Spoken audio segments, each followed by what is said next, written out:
What's up guys? I hope you are doing well. ये वीर welcome to student lover army. तो कैसी है मेरी आर्मी? सुबह उठकर कैसा लग रहा है? शानदार तरीके से अपनी लाइफ को एंजॉय कर रहे हो कि नहीं एंजॉय कर रहे हो? एक बच्चे के द्वारा बड़ी प्यारी बात बोली गई कि सर आपने बोला था कि मॉर्निंग में उठ के कोशिश करो कि 3 से 4 गिलास पानी पियो। सर मैं तो एक गिलास पीने के बाद में अगर दूसरा पीने की कोशिश करूं तो मुझे वोमिटिंग आने लगती है। एक बच्चे के द्वारा बोला गया सर अगर सुबह को जल्दी उठ जाऊं तो पूरा दिन बेकार हो जाता है। तो यार अगर कोई भी काम आप लोग करना स्टार्ट करेंगे स्टार्टिंग में, जैसे मान लीजिए आप लोगों को रनिंग स्टार्ट करनी है, आप लोगों को मैंने बोला कि 1 किलोमीटर आप लोगों को दौड़ना है, तो आप लोगों ने कभी पहले रनिंग नहीं की है, तो इसका मतलब ये नहीं कि 1 किलोमीटर एकदम से आप लोगों को दौड़ देना है। कोशिश करो कि 100 मीटर दौड़ो, 50 मीटर थोड़ा धीमे चलो, फिर 100 मीटर दौड़ो, फिर 50 मीटर थोड़ा धीमे चलो।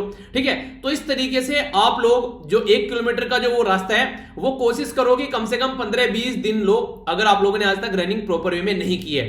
इसी तरीके से अगर आप लोगों को पानी पीना है तो कोशिश क्या करनी है कि पहले दिन आप लोगों ने 1 गिलास पानी पी लिया, दूसरे दिन कोशिश करो कि 1 गिलास पीने के बाद में 1-2 घूंट और पानी पी लो एक नेक्स्ट गिलास से, फिर अगले दिन थोड़ा सा और ज्यादा पी लो। तो आराम आराम से उस चीज की अपनी शरीर को आदत बनानी होती है। ऐसे ही अगर आप लोगों को मॉर्निंग में उठना है, मान लीजिए आप लोग जो है मॉर्निंग में उठते हैं डेली 6 बजे 7 बजे, ठीक है, तो कोशिश करो कि डेली 15-15 मिनट घटाना स्टार्ट कर दो। अपने मन को समझा लो यार 15 मिनट तो पहले उठना है, ये नहीं कि बिल्कुल आप लोग बोलो कि 8 बजे उठना है तो 4 बजे उठना है। 4 घंटे आप लोगों का शरीर आप लोगों को थोड़ा सा पुश कर देगा कि नहीं तुम नहीं उठ पाओगे, ठीक है, पर लेकिन 15 मिनट के लिए अपने शरीर को आप लोग बना सकते हैं। तो आसानी से 15 मिनट बोलो उठना है पहले, और 15 मिनट पहले आप लोग उठ सकते हैं आसानी से।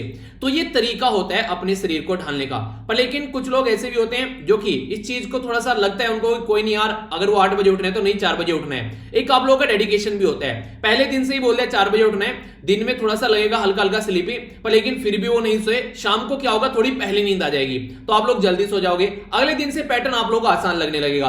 तो ऐसे भी कर सकते हैं अगर आप लोगों को लग रहा है। तो देखिए कोई भी चीज अगर आप लोगों को चेंज करनी है, अगर आप लोगों को आंसर राइटिंग प्रैक्टिस स्टार्ट करनी है, ऐसा नहीं है कि आज ही आप लोगों ने स्टार्ट करी और आज ही आप लोग एक किताब के लेखक बन जाएंगे। कोई मां के पेट से सीख कर नहीं आता है, सबको यहीं से सीखना होता है। तो आराम आराम से यार काम करने स्टार्ट कीजिए, चीजें आप लोग सीखने लगोगे और आगे बढ़ने लगोगे। यही तरीका है सीखने का। सोचिए जब इंसान पैदा होता है तो क्या सीख कर आता है मां के पेट से? कुछ भी तो नहीं रहता है, बिल्कुल इवन बोलना नहीं जानता है, चलना नहीं जानता है, कुछ भी नहीं जानता है। हर एक चीज वो यहां पर इस धरती पर आकर सीखता है। तो इसका मतलब ये हो गया कि आप लोग कुछ भी सीख सकते हैं इस धरती पर आकर, बस आप लोगों के अंदर डेडिकेशन होना चाहिए। और फिर कमाल आप लोग देखिए कि कितने शानदार तरीके से क्या आप लोग कमाल करके जाते हैं यहां से। देखिए ऐसे ऐसे लोगों ने जिन्होंने धरती के अंदर से ट्रेन निकाल दी। सोचिए ऐसे लोगों के बारे में जिन्होंने हवाई जहाज उड़ा दिया। सोचो ऐसे लोगों के बारे में जो मंगल ग्रह पर पहुंच गए, ठीक है, वहां पर जीवन खोजने की कोशिश कर रहे हैं। तो इससे आप लोग एक अंडरस्टैंडिंग डेवलप कर सकते हैं कि कुछ भी इम्पॉसिबल नहीं है। तो इस तरीके से अगर माइंडसेट आप लोगों ने डेवलप कर लिया तो कोई भी काम आप लोग स्टार्ट कर सकते हैं। स्टार्ट करने से पहले लगेगा वो आप लोगों को नामुमकिन है, लोग हंसेंगे आप लोगों के ऊपर, बोलेंगे यार क्या कर रहा है, तेरे से नहीं हो पाएगा। पर लेकिन जिस दिन आप लोग उसको अचीव कर लेंगे वही लोग खड़े होकर सैल्यूट मारेंगे यार आप लोगों को। तो ये आप लोग डिसाइड कर लीजिए कि किस कैटेगरी में आप लोगों को अपने आप को रखना है, ठीक है। अगर आज से स्टार्ट करना है तो आज से स्टार्ट कीजिए, जो भी आप लोगों को बोला है बहुत ज्यादा फायदा देखने को मिलेगा। सुबह उठिए, प्रॉपर वे में पानी पीजिए, एक्सरसाइज कीजिए, अपने दिन को अच्छे से स्टार्ट कीजिए। तो ये कुछ बातें हैं, आई होप कि आप लोगों को इससे जरूर फायदा होगा। ये 2 वीडियो डेली रेगुलर रहती हैं जो आप लोग देखते हैं। अगर करंट अफेयर आप लोग अपनी मुट्ठी में करना चाहते हैं तो ये 2 वीडियो शानदार तरीके से आप लोगों को फायदा पहुंचाएगी। और इनकी पीडीएफ आप लोग टेलीग्राम से जाकर डाउनलोड कर लेना। मैंने आप लोगों को जो अभी आप लोग की अक्टूबर महीने की जो वीडियो आप लोगों के लिए आई थी रिवीजन वीडियो, उसकी भी पीडीएफ प्रोवाइड करा दी है। और बाकी जो आप लोगों को जो बोला था मैंने फंडामेंटल राइट की, वो भी पीडीएफ मैंने प्रोवाइड करा दी है। और कई सारे बच्चों के द्वारा कई प्यारे प्यारे सजेशन दिए गए। मैंने बोला था कल सर में दर्द था, तो यार मैक्सिमम जो मुझे दर्द होता है जब मैं थोड़ा सा सोता कम हूं ना, उसकी वजह से हो जाता है। मान लीजिए 2 दिन हो गए ढंग से सोया नहीं, कोई ऐसी दिक्कत देखने को मिल रही है, ठीक है। तो बाकी कई बार काम को लेकर भी इंसान जो है चीजों को सोचता रहता है कैसे करना है कैसे करना है, ठीक है। कई बार काम जिस तरीके से करना चाहता है उस तरीके से नहीं होता है, तो तब भी कई बार हल्का हल्का सा फील होने लगती है चीजें। ये हर एक इंसान की लाइफ में होता है। थोड़ा स्ट्रेस जब इंसान लेगा तो दिक्कत होने लगती है। पर लेकिन इसका सबसे अच्छा तरीका जो मुझे लगता है, एक तो आप लोग क्या कर सकते हैं, अगर दर्द हो रहा है अगर शाम को सर में, तो कोशिश करो कि सो जाओ, दवाई से बचो, दवाई मत लो, ठीक है, दवाई मत लो। और सुबह को कोशिश करो या तो रनिंग कर लो या फिर योगा वगैरह करो, बहुत ज्यादा रिलीफ आप लोग को देखने को मिलेगा। तो ये कुछ बातें हैं जो आप लोग लाइफ में इंप्लीमेंट कर सकते हैं। बाकी काफी प्यारा यार ये लेक्चर रहने वाला है, तो टकटकी लगाकर आप लोगों को ये लेक्चर देखना है और अच्छे से एंजॉय करना है। वीडियो के एंड में फिर आप लोगों को एक क्वेश्चन के आंसर भी दूंगा जो मैंने आप लोगों से कल पूछे थे।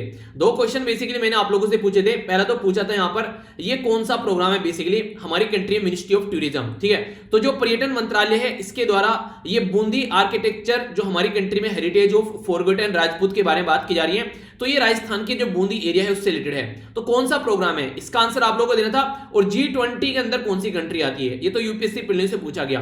तो ये क्वेश्चन के आंसर आप लोगों को वीडियो के एंड में दूंगा। एक तरीके से फिर से आप लोग इनको एक बार कोशिश कीजिए कि इनको आप लोग प्रैक्टिस कर सकें। आइए क्विज है आप लोगों के सामने, इनको अटेम्प्ट कर लेते हैं एक बार, फिर आप लोगों से आगे डिटेल में न्यूज डिस्कस करेंगे।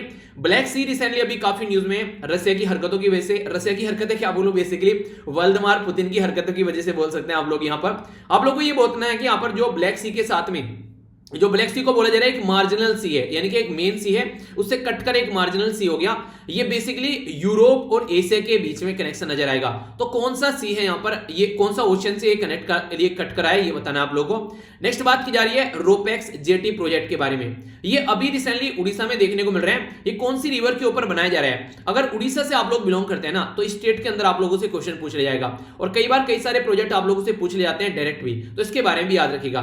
स्नो लेपर्ड के बारे में बात की जा रही है। ये बेसिकली हमारी कंट्री में अगर बात करें तो स्नो लेपर्ड को कैपिटल ऑफ वर्ल्ड बोला जाता है। हमारी कंट्री में एक एरिया है, उस एरिया का नाम आप लोगों को बताना है।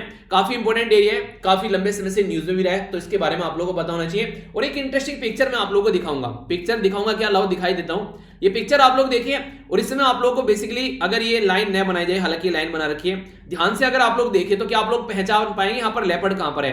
तो ये पिक्चर फेमस हो गई, इसकी वजह से तो कई सारी बातें थी, उनके बारे में भी हम लोग जानेंगे, वो भी आप लोगों को जानने को मिलेगा। ठीक है, एक क्वेश्चन आप लोगों के सामने यहां पर जो बात की जा रही है, ये बीएफए के बारे में बात की जा रही है। बीएफए क्या है, इसका नाम है यहां पर बाओ। ठीक है, तो बाओ फोरम फॉर एशिया, तो ये कहां पर इसकी कॉन्फ्रेंस होती है एनुअली, आप लोगों को बताना है। ब्लू फ्लैग सर्टिफिकेशन जो होता है इंटरनेशनल लेवल पर दिया जाता है, इसी के तरीके का हमारी कंट्री में BEAMS है। इसकी फुल फॉर्म आप लोग बताइए, यानी कि एक तरीके से आप लोग बोलते हैं ना कि रिबोक की जगह रिबूक, ठीक है, तो उसी तरीके से आप लोग बोल सकते हैं। मेन जो है वो है ब्लू फ्लैग सर्टिफिकेशन, उसी का एक इस तरीके का पैटर्न आप लोगों को देखने को मिलेगा। ठीक है, हमारी कंट्री के द्वारा स्टार्ट किया गया ताकि चीजों को आगे बढ़ाया जा सके। ठीक है, हालांकि जो चीज है काफी अच्छी है। देखिए अपनी कंट्री में अगर कोई ऐसी चीज स्टार्ट हो रही है तो अप्रिशिएट करना चाहिए उसको, ताकि आगे चलकर ये सारी चीजें जो है अपनी कंट्री में अगर हम लोग अच्छे से डेवलप कर पा रहे हैं तो हम लोग को ब्लू फ्लैग सर्टिफिकेट मिल जाएगा। तो ये एक इनिशियल स्टेप आप लोग बोल सकते हैं हमारी कंट्री में, ताकि इस लेवल पर हम लोग पहुंच सके। ठीक है, आगे बात करते हैं। यहां पर बात की जा रही है जो थीम है, यहां पर ये अभी आप लोगों से बात की ना बीएफए के, तो इसकी थीम ये आप लोग कंप्लीट करनी है क्या, ए वर्ल्ड इन चेंजिंग। कोविड-19 के बाद में चीजें चेंज हो रही है, तो हम लोग को हाथ मिलाना चाहिए और स्ट्रेंथ करना चाहिए जो ग्लोबल गवर्नेंस है, इसकी थीम कंप्लीट करनी है। आगे भी कुछ है इसमें। इसी के साथ में इंपॉर्टेंट बात यहां पर ये है कि आज के डेट में अगर बीएफए के बारे में बात करते हैं आप लोग, ठीक है, तो यहां पर ये बेसिकली वर्ल्ड इकोनॉमिक जो फोरम होती है ना, वो जो उसकी मीटिंग होती है वो होती है कहां पर, ये होती है पर्टिकुलर एक एरिया के अंदर। इसका नाम आप लोग को बताना है। तो इसको दावोस ऑफ द ईस्ट भी बोला जाता है, यानी कि ये जो फोरम है यहां पर बीएफए, इसको दावोस ऑफ द ईस्ट भी बोला जाता है। तो डिटेल में आर्टिकल डिस्कस करूंगा, तो प्यारी न्यूज है, कई सारी बातें आप लोग को जानने को मिलेगी। यूनाइटेड नेशन की कौन सी एजेंसी है जो कि यहां पर basically Geena Davis institute of gender in media, तो जीडीआई के द्वारा रिलीज की गई gender bias basically and inclusion in the advertising in India, यानी कि हमारी कंट्री में जो जेंडर बायसनेस देखने को मिलती है, अगर कोई एडवर्टाइजिंग इंडस्ट्री है उसके अंदर में महिलाओं को जो अलग तरीके से दिखाया जाता है। बहुत प्यारी न्यूज है, काफी कुछ आप लोगों को इंटरेस्टिंग ऐसा जानने को मिलेगा जो नॉर्मली आप लोगों ने सोचा भी नहीं होगा कभी एडवर्टाइजमेंट देखते हुए। अब जब इसको सुनोगे तो आप लोग सोचोगे कि यार रियलिटी में ऐसा है या नहीं है, फिर आप लोग बताना जब आप लोगों से क्वेश्चन पूछूंगा। ठीक है, कौन सी मिनिस्ट्री है जिसके द्वारा अभी यहां पर ये है माधु, ठीक है, तो ये माधु क्रांति पोर्टल है बेसिकली हनी कॉर्नर, तो ये कौन सी मिनिस्ट्री के द्वारा इसको लॉन्च किया गया है। तो काफी प्यारे प्यारे क्वेश्चन आने वाले हैं, तो डिटेल में हम लोग इनको समझेंगे। तो आइए डिस्कशन को आगे बढ़ाते हैं, अच्छे से देखिएगा।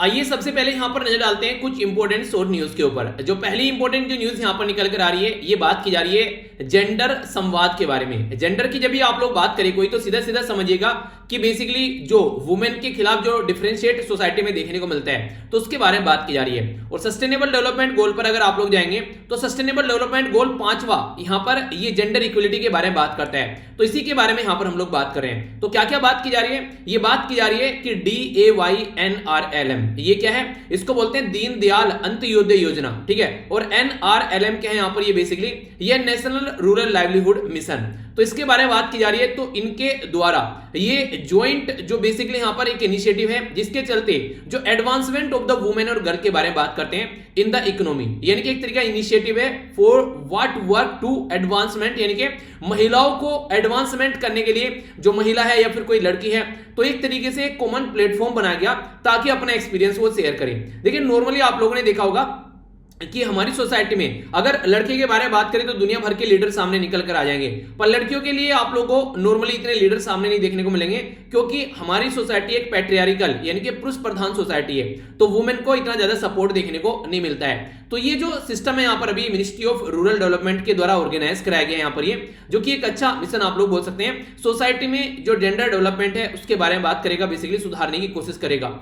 ऑपरेशनल जो स्ट्रेटजी है यहाँ पर 2016 में यहाँ पर ये basically main stream gender issue को लेकर यहाँ पर आगे बढ़ाया गया था, ताकि हमारी कंट्री में एक प्रॉपर तरीके में ट्रेनिंग और कैपेसिटी बिल्डिंग की जा सके। जो महिला है किस तरीके से, अगर बात करें स्टाफ कैडर इंस्टीट्यूट के अंदर जो महिला है उनमें जेंडर इशू है उनको सोल्व किया जा सके, ताकि महिला आगे बढ़कर आ सके। तो उससे रिलेटेड यहाँ पर ये बेसिकली फोकस एरिया है। तो IWWAGE यानी कि initiative for work, basically what work to advance women and the girl in the economy, तो ये बात की जा रही है। ठीक है, तो क्वेश्चन आप लोगों से बन सकते हैं, या फिर वुमेन इंपावरमेंट के लिए लिखने के लिए कुछ आता है तो वहां पर भी आप लोग इसको यूज कर लेना। ठीक है, तो बेसिक पॉइंट हो गया। आगे चलते हैं। यहां पर नेक्स्ट जो इंपॉर्टेंट न्यूज है ये जो निकल कर आ रही है ये है उड़ीसा से। तो उड़ीसा जो है हमारी कंट्री में आप लोगों को ये बे ऑफ बंगाल वाली साइड में देखने को मिलेगा। अगर मैप में आप लोग देखना चाहते हैं लोकेशन, तो ये हो गया उड़ीसा। ठीक है, तो इधर वेस्ट बंगाल, झारखंड, छत्तीसगढ़ और यहां पर ये आप लोगों को आंध्र प्रदेश टच करता हुआ नजर आता है। याद रखना उड़ीसा को तेलंगाना टच नहीं करता है, कई बार आप लोग कंफ्यूज हो जाते हैं। तो उड़ीसा में अभी बात की जा रही है रोपैक्स जेटी प्रोजेक्ट के बारे में। रोपैक्स का मतलब क्या होता है? इसका मतलब है roll on roll of passenger. मतलब क्या है इसका? मतलब ये कि आप लोग यहां से ये समझिए, मान लीजिए यहां पर कोई एक पर्टिकुलर रिवर है, ठीक है, इस रिवर के इस साइड में यहां पर लोग रहते हैं और इस साइड में कोई फैक्ट्री है जहां पर इनको काम करना है। तो यहां से लोग जो हैं, गाड़ियां जो हैं या फिर जो भी ट्रक वगैरह हैं, एक जहाज रहेगा पानी का, जैसे आप लोग यहां पर देखते हैं, इसमें गाड़ियां, ट्रक वगैरह, इंसान जो है वो भरकर जाएंगे और फिर दूसरी साइड में उसको ले जाकर उतार दिया जाएगा। शाम को जब काम खत्म हो जाएगा फिर से उसमें भरा जाएगा उनको और फिर यहां पर लेकर उतार दिया जाएगा। तो बहुत दूर तक कोई रोड होगी वहां तक घूमकर ऐसे आने से, तो काफी ज्यादा टाइम और जो एनर्जी है वो वेस्ट होती है। उसको रोकने के लिए ऐसी सर्विस स्टार्ट की जाती है जिसको रोपैक्स, रोल ऑन और रोल ऑफ सर्विस के नाम से जाना जाता है। तो ये जो सर्विस है इसको यहां पर भी स्टार्ट किया गया है। एक रिवर है जिसका नाम है यहां पर धामरा, तो धामरा रिवर उड़ीसा यहां पर इसको स्टार्ट किया गया है। Ministry of port shipping and जो वाटरवेज है उसके बारे में यहां पर बात की जा रही है। तो ये एक तरीके का एडमिनिस्ट्रेटिव अप्रूवल है यहां पर ऑल वेदर, यानी कि किसी भी मौसम में, चाहे बारिश हो, चाहे सर्दी हो, चाहे गर्मी हो, तो यहां पर आप लोग इसका यूज कर सकते हैं। और इसके साथ में और भी कई सारी इंफ्रास्ट्रक्चर यहां पर डेवलप की जा रही है। तो ये एक तरीके से पार्ट है सागरमाला इनिशिएटिव। सागरमाला इनिशिएटिव का नाम आप लोगों ने सुना ही होगा। ये इनिशिएटिव है हमारी कंट्री में जो पोर्ट वाले एरिया का डेवलपमेंट करने के लिए।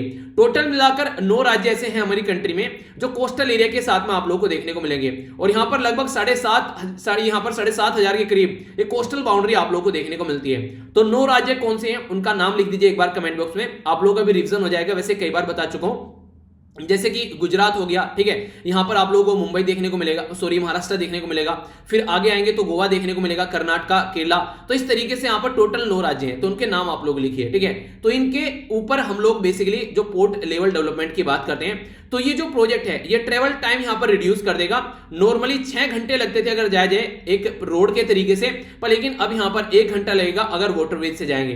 तो समझिए 6 घंटे की जगह 1 घंटा लग रहा है, 5 घंटे सेव हो रहे हैं डेली। तो बहुत बड़ा टाइम है। अगर 5 घंटे को एक इंसान पर्टिकुलर बैठकर पढ़ लेना तो कोई भी एग्जाम निकाल देगा अगर सीरियस होकर बैठकर पढ़ ले। तो ये जो सर्विस है यहां पर ये स्टार्ट की जा रही है यहां पर, ये है यहां पर बेसिकली कानंदी, ठीक है, कानंदी जो डिस्ट्रिक्ट है इसके बीच में, उसी के बीच यहां पर बात की जाती है तालाचुआ। तो ये इनके बीच में यहां पर ये सर्विस स्टार्ट की जा रही है उड़ीसा के अंदर, ठीक है। तो बेसिक इंफॉर्मेशन हो गई, इसके बारे में हल्का हल्का आइडिया रख सकते हैं आप लोग। आइए अब आगे चलते हैं नेक्स्ट न्यूज की ओर।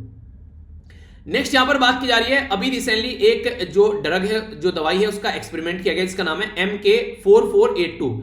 ये जो दवाई है किसके लिए है नॉर्मली मानी जा रही है? ये SARS-CoV-2 यानी कि जो कोविड-19 बीमारी है उसके वायरस का नाम है SARS-CoV-2 यानी कि severe acute respiratory syndrome Covid जो 2। तो ये इन्फेक्शन का नाम यहां पर रखा गया है जो कि वायरस है, ठीक है। और बाकी बीमारी का नाम तो कोविड-19 आप लोग जानते हैं। कोविड-19 आज के दिन में आकर बोलेगा कौन हो भाई साहब, उससे पूछेगी भाई साहब कौन हो तुम, तो बोलेगा कोविड-19, नाम तो सुना ही होगा ना। ऑल ओवर वर्ल्ड में बच्चा आज के दिन में इसका नाम जानता है। ये इतना ज्यादा फेमस हो चुका है कोविड-19, शायद ही कोई बीमारी जो है उतनी फेमस होगी जिसने पूरी दुनिया को अपनी चपेट में ले लिया। और देखिए एक मजाक में बोल रहा हूं, वो एक अलग बात है, पर जितनी सीरियस ये बीमारी हो चुकी है ना आज के डेट में, ये पूरी कंट्री की कंट्री को घुटनों पर लाकर रख दे रही है। पूरा हेल्थ इंफ्रास्ट्रक्चर हमारी कंट्री में कोलैप्स कर चुका है, जिस तरीके की सिचुएशन आप लोग देखते हैं। तो सबसे अच्छा तरीका यार यही है कि अपने आप को सुरक्षित रखिए, इससे अच्छा तरीका और कुछ नहीं है। अपने आप को सुरक्षित रखना ये एक इलाज है आज के डेट में इसका। क्योंकि अगर आप लोग सोच रहे हैं कि कहीं हॉस्पिटल में जाकर बेड मिल जाएगा, ऑक्सीजन सिलेंडर मिल जाएगा, तो जहां जितनी रिक्वायरमेंट है उसके आधी चीजें वहां पर मिल रही हैं, तो इससे आप लोग अंदाजा लगा सकते हैं। तो इसलिए prevention is better than cure, ठीक है। तो यानी कि अपने आप को प्रिवेंट कीजिए, इन बीमारियों से अपना ध्यान रखिए। यूएसए का जो नेशनल इंस्टीट्यूट ऑफ हेल्थ है उसके द्वारा एक स्टडी की गई कि ये जो दवाई है, ये दवाई एक पर्सन को दी गई जिसमें 12 घंटे पहले कुछ सिम्टम्स दिखने स्टार्ट हो गए, और एक पर्सन को दी गई 12 घंटे बाद में, जब ये बीमारी कंप्लीट हो चुकी है, ठीक है। तो उसके ऊपर इसका टेस्ट किया गया। तो ये जो दवाई MK4482 है, जब यहां पर ये जो दवाई दी गई, यहां पर ओरली दी जा रही है बेसिकली, जैसे पोलियो ड्रॉप दिए जाते थे, तो ये जो दवाई दी जा रही है, तो यहां से पता चल रहा है कि कोविड-19 का तो इलाज कर ही पा रही है, और भी कई सारे इसी कॉम्बिनेशन अगर कोई ऐसा एजेंट अगर देखने को मिल रहा है कोविड-19 के अलावा, उसका भी ये इलाज कर सकती है, इनके उसका जो इंपैक्ट है वो कम कर सकती है। तो ये बात ये स्टडी इनके द्वारा की गई है। तो यूएसए में स्टडी निकल कर आ रही है, तो एक अच्छी स्टडी आप लोग बोल सकते हैं, एक अच्छी न्यूज आप लोग बोल सकते हैं, एक इस टाइम पर जब सिचुएशन सारी खराब चल रही है, ठीक है। तो ये इसके बारे में न्यूज, यहां पर बीमारी के बारे में बात की जा रही है। आगे चलते हैं, यहां पर कई सारी टर्म्स आप लोगों को जानने को मिलेगी, जैसे ओक्यूलेटेशन क्या होता है, इसी के साथ में यहां पर अगर बात की जाए ये ट्रांजिट क्या होता है, ठीक है। इसी के साथ में यहां पर ट्रांजिट या फिर ओक्यूलेटेशन के बारे में इसको मिक्स कर जाए तो यहां पर ओक्यूलेशन क्या होता है, इनको मिलाकर क्या बोला जाता है, तो ये है बेसिकली यहां पर स्काई गेजर जो वॉच है, यहां पर इसके द्वारा भी एक रेयर जो सेलेस्टियल इवेंट यहां पर देखने को मिला, जिसमें जो चांद है और यहां पर जो बेसिकली अर्थ है और जो मार्स है उसके बीच में आ गया, यानी कि जो चांद है वो अर्थ और मार्स के बीच में देखने को मिला। तो ये जो फिनोमिनन है इसको बोला गया ओक्यूलेटेशन, ठीक है। तो इसका मतलब ये होता है कि जब एक बॉडी जो है वो कंप्लीटली दूसरी बॉडी को हाइड कर लेती है, तो ये इसको हम लोग ओक्यूलेटेशन बोलते हैं बेसिकली एस्ट्रोनॉमी की भाषा में, ठीक है। जो खगोल शास्त्री होते हैं वो यहां पर ये टर्म यूज करते हैं। दूसरा जो इवेंट है यहां पर ये बात की जा रही है कि एंटायरली उसको क्लोज नहीं करता है, पर लेकिन हाँ उससे पास होकर गुजरता है, तो उसको ट्रांजिट बोल देते हैं जब बॉडी से पास होकर गुजर रहा है। तीसरा जो यहां पर बोला जा रहा है बेसिकली, जो यहां पर इसको बोला जा रहा है ओक्यूलेशन, ठीक है। इसका मतलब यहां पर ये है कि जब यहां पर दोनों चीजें देखने को मिलती हैं तो उसको ओक्यूलेशन बोल देंगे, यानी कि ओवरलैप भी कर लिया और फिर ट्रांजिट भी हो रहा है। नेक्स्ट यहां पर जो शैडो है वो अगर यहां पर ऑब्जर्वर के ऊपर उसके आकर गिर जाए तो उसको हम लोग एक्लिप्स बोल देते हैं। तो ये अलग अलग टर्म है, आप लोगों से कई बार पूछ ली जाती है। तो सबसे पहला हो गया ओक्यूलेशन, जब यहां पर ओक्यूलेटेशन जब कंप्लीटली उसको ढक लिया एक बॉडी ने दूसरी को। दूसरा यहां पर हो गया ट्रांजिट, जब वो पास थ्रू हो रही है, दोनों को मिला दे ट्रांजिट और ओक्यूलेटेशन को, तो इसको बोलेंगे हम लोग ओक्यूलेशन, ठीक है। इसी के साथ में एक्लिप्स बोला जाएगा जब यहां पर उसकी शैडो जो है ऑब्जर्वर पर गिरे, तो उसको हम लोग यहां पर एक्लिप्स बोल देंगे। तो ये टर्म है इंपॉर्टेंट, कई बार आप लोगों से क्वेश्चन पूछ ले जाते हैं, तो कंफ्यूजन नहीं होना चाहिए, ठीक है। तो ये आप लोग यहां पर पिक्चर भी देख सकते हैं, जैसे यहां पर ये हो गया और ये, और इसके बीच में ये, ठीक है।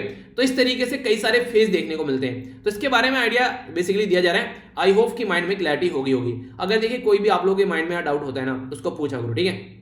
तो जब भी टाइम मिलेगा उसको क्लियर जरूर करेंगे वीडियो के एंड में, या फिर हम लोग उसको रख लेंगे कि हाँ ये डाउट था, ये कल इसको क्लियर कर लेते हैं। तो बीच बीच में उसको क्लियर करते रहेंगे, तो डाउट माइंड में नहीं रखना है। और अगर मुझे टाइम नहीं मिल पा रहा है तो आप लोग कोशिश कीजिए गूगल पर जाकर सर्च कीजिए उस टर्म को, जो भी आप लोगों के माइंड में कंफ्यूजन है तो उसको क्लियर करने की कोशिश कीजिए। एक डाउट को अगर कई सारे बच्चे बोलेंगे हाँ सर ये डाउट है, तो उसको मैं जरूर लूंगा कम से कम, ठीक है। इंडिविजुअल को अगर कोई डाउट आ रहा है तो आप लोग भी लिखिए, ऐसा नहीं है कि आप लोगों का डाउट नहीं लूंगा। अगर वो जेन्युइन होगा, बताने लायक होगा, तो जरूर उसको कवर किया जाएगा, ठीक है। कई बार कई सारे बच्चे जो होते हैं वो बेसिक चीजें पूछते हैं, जो कि बिल्कुल मैं कई बार रिपीट कर चुका हूं। थोड़ा सा पेशेंस रखिए, जो नए नए बच्चे आते हैं ना, कई बार उनको ये लगता है कि बहुत सारी चीजें डाउट आ रही हैं। देखिए चीजें जैसे जैसे आप लोग डेली लेक्चर देखेंगे, बहुत सारी चीजें ऐसी हैं जो मैं रिवाइज कराता रहता हूं, तो रिवीजन आप लोगों को होता रहेगा, ठीक है। एक बार आप लोग लिख दिया कीजिए कि न्यू मेंबर है सर, तो एन लिख दिया कीजिए आप लोग, ताकि मुझे पता चलता रहे कि उसी लेवल पर फिर मैं लेक्चर में भी कई सारे चेंजेस कर देता हूं, ताकि सबको साथ में लेकर जा सके। तो मोदी जी का कॉन्सेप्ट सबका साथ सबका विकास फॉलो करते हैं, ठीक है। आगे चलते हैं, इंटरनेशनल न्यूज के ऊपर फोकस डालते हैं। बहुत प्यारी न्यूज है, ध्यान से सुनिएगा, मैं बेस्ट क्वेश्चन निकल सकता है यहां से। क्या क्या बातें हैं समझ लेते हैं। पहले तो आप लोग ये देखिए किस एरिया के बारे में बात की जा रही है, तब आप लोग अच्छे समझ पाएंगे। तो ये है अपनी प्यारी कंट्री। यहां से अगर आप लोग देखेगा, हम लोग बात करेंगे ब्लैक सी के बारे में, तो इस पर्टिकुलर एरिया के बारे में बात करेंगे। अब इसको जूम कर देखते हैं कैसा दिखता है। तो जब इसको जूम करेंगे तो ऐसा कुछ आप लोगों को देखने को मिलेगा। ये ब्लैक सी हो गया, यहाँ पर ये हो गया सी ऑफ एजोव, ठीक है। यहाँ पर हो गया क्रीमिया, ये वही क्रीमिया है जिसके चलते जो रसिया है वो यहाँ पर इसको हड़प कर ले गया और रशिया को G8 में से बाहर निकालकर G7 कंट्री हो गई यहाँ पर ये, ठीक है। तो ये वही क्रीमिया है, नॉर्मली पार्ट था यूक्रेन का, पर अब रशिया के कंट्रोल में है। बिल्कुल ऐसे ही जैसे आप लोग बात करें यहाँ पर जैसे आप लोग नॉर्मली बात करते हैं यहाँ पर जो यहाँ पर जो बेसिकली जब मैंने आप लोगों से डिस्कस भी किया था जो सीरिया, चलिए आप लोगों से क्वेश्चन पूछता हूं ना इसको, तो बेसिकली सीरिया और इसी के साथ में जो इजराइल के बीच में, ठीक है, जी से नाम बनता है, वो कौन सी हाइट है जिनको मैंने डिस्कस भी किया है, वो न्यूज में रहती है, ठीक है। तो उनके बारे में तो डिटेल में मैंने एडिटोरियल भी आप लोगों से डिस्कस किया था कल ही, ठीक है, तो आप लोगों को पता होगा, तो उसके बारे में आप लोग बताइएगा, ठीक है। जी से नाम बनता है उसका, ठीक है, GH बोलते हैं इनकी हाइट, ठीक है, तो नाम बताइए। तो इस तरीके से यहाँ पर वो इश्यू है बेसिकली सीरिया और इजराइल के बीच में। ऐसे ही यहाँ पर ये क्रीमिया जो है वो यूक्रेन और रशिया के बीच में इश्यू है। तो यहाँ पर अभी रशिया के द्वारा क्या किया गया, कई जो वॉरशिप है यहाँ पर वो बेसिकली बॉस्फोरस जो एक रूट है यहां से निकाल दिए और ये ब्लैक सी से होता हुआ, और इसी के साथ में 15 स्मॉलर भी थे यहाँ पर विसल जिनको निकाल कर लेकर गया। और अभी उस टाइम पर जब यहाँ पर रशिया और यूक्रेन के बीच में हाथापाई टाइप की कंडीशन बनी हुई है, तो अभी यहाँ पर और बुरी कंडीशन देखने को मिल सकती है। हालांकि दोनों के बीच में रिलेशन जो है उसको नॉर्मल करने की बात की जा रही है, क्योंकि यहाँ पर जो ये यूक्रेन है इसके द्वारा बोला गया वो नेटो ज्वाइन कर लेगा। फिर अगर रशिया कोई ऐसी हरकतें करता है तो फिर रशिया को इसका खामियाजा भुगतना पड़ सकता है। तो ब्लैक सी को पहले आप लोग देख लीजिए, ढंग से निहार लीजिए। ये हो गया यहाँ पर ब्लैक सी, ऊपर हो गया सी ऑफ एजोव, यहाँ पर ये एक और सी देखने को मिलेगा, इसके बारे में बात करेंगे। यहाँ पर हो गया एजेनियन सी, ठीक है। तो ये जो सी है यहाँ पर, ये आप लोग थोड़ा सा इसको अगर देखेंगे ये बेसिकली जूम कर तो सी ऑफ मार्मरा, ठीक है, तो ये है यहाँ पर ये। और ये जो मैंने आप लोगों को बोला ना यहाँ पर ये बॉस्फोरस जो स्टेट है, ये यहाँ पर ब्लैक सी को सी ऑफ मार्मरा के साथ में कनेक्ट कर देते हैं। तो ये क्वेश्चन बड़ी फ्रीक्वेंटली आप लोगों से पूछ ले आते हैं, याद रखिएगा। ब्लैक सी को सी ऑफ मार्मरा के साथ में जो कनेक्ट करते हैं ये क्या है यहाँ पर, ये है बॉस्फोरस स्टेट, तो ये याद रखना। बेसिकली एक और इंपॉर्टेंट क्वेश्चन बन सकता है, बॉस्फोरस जो स्टेट है यहाँ पर ये यूरोप और जो एशिया है उसको डिवाइड करता है, तो ये भी क्वेश्चन आप लोगों से बन जाएगा। ये ऐसे ही क्वेश्चन पूछ ले आते हैं नॉर्मली। कई बार क्या होता है, इसमें ब्लैक सी में आगे कई सारी रिवर गिरती हैं, वो रिवर यहां से होते हुए फिर यहां पर एजेनियन सी में होते हुए मेडिटेरेनियन सी में जाकर गिर जाती हैं। तो ये भी इंपॉर्टेंट क्वेश्चन आप लोगों से पूछे जा सकते हैं, मैप बेस्ड क्वेश्चन बन जाते हैं। तो ये एक मार्जिनल सी है अटलांटिक ओशन का, तो अटलांटिक ओशन का एक मार्जिनल सी है जो कि ब्लैक सी आप लोगों को देखने को मिलेगा, जो कि यूरोप और एशिया के बीच में पड़ता है। मैंने अभी बताया ना आप लोगों को, इसके जो बॉर्डर है ब्लैक सी का, बुल्गारिया, जॉर्जिया, ठीक है, तो ये आप लोगों को देखने को मिलेगा। बुल्गारिया हो गया, जॉर्जिया हो गया, रोमानिया, रसिया, तुर्की और यूक्रेन, ठीक है।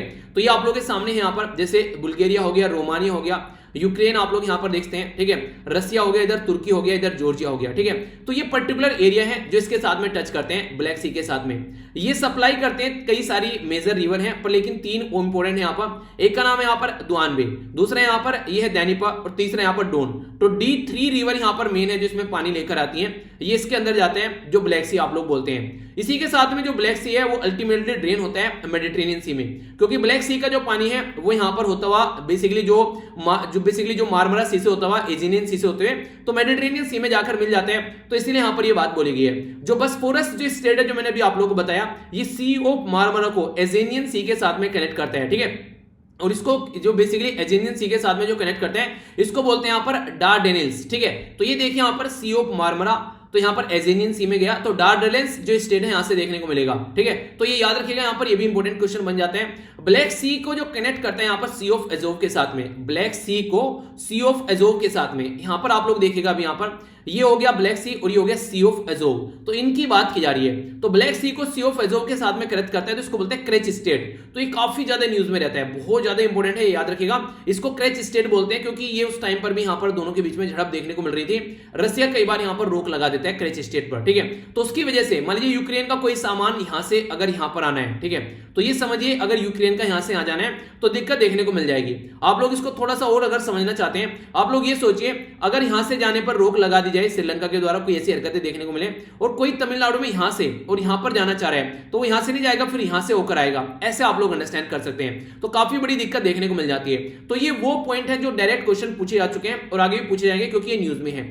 ब्लैक सी जो है वो 4,36,400 स्क्वायर किलोमीटर एरिया में देखने को मिलेगा, जिसमें सी ऑफ एजोव को कवर नहीं किया जा रहा है, ठीक है। तो ये कुछ बेसिक बातें हैं जो मुझे लगा आप लोगों को डिटेल में बता देता हूं, क्योंकि मैप बेस्ड क्वेश्चन आप लोगों से बन जाए तो मुझे नहीं लगता कि आप लोगों को कंफ्यूज होना चाहिए, ठीक है। तो कई सारी चीजें डिटेल में देख ली, ओके। आगे बढ़ते हैं, नेक्स्ट जो इंपॉर्टेंट न्यूज है उसके बारे में हम लोग बात करते हैं। एक और छोटी सी बात यार, कोई भी अगर मैप बेस्ड क्वेश्चन में आप लोगों को बताता हूं तो खुद से भी जाकर एक बार उसको जूम कर गूगल मैप में देख लिया कीजिए, ताकि कंफ्यूजन आप लोगों के माइंड में न रहे। कई बार आप लोग जब मैप को देखते हैं ना, तब चीजें आप लोगों को याद रहना स्टार्ट होगी। एक बच्चे के द्वारा बोला गया, सर इतनी चीजें कैसे याद रख लेते हो? यार देखो, फिर से वही शब्द बोलूंगा, माँ के पेट से कोई सीख के नहीं आया। मैंने भी ये चीजें इतनी बार रिपीटेडली देखी, इतनी बार पढ़ा दी हैं, तो अब चीजें याद रहने लगी हैं। वरना ऐसा नहीं है कि कोई भी आदमी की हाँ एक बार पढ़ लिया बस याद रह गया। तो स्वामी विवेकानंद जैसी मेमोरी नहीं है किसी की, चीजें याद कर करके आप लोग की होगी। ठीक है, तो को सुना है, करत करत अभ्यास के सर्जत हो सुजान, कुछ ऐसा करके डायलॉग है वो।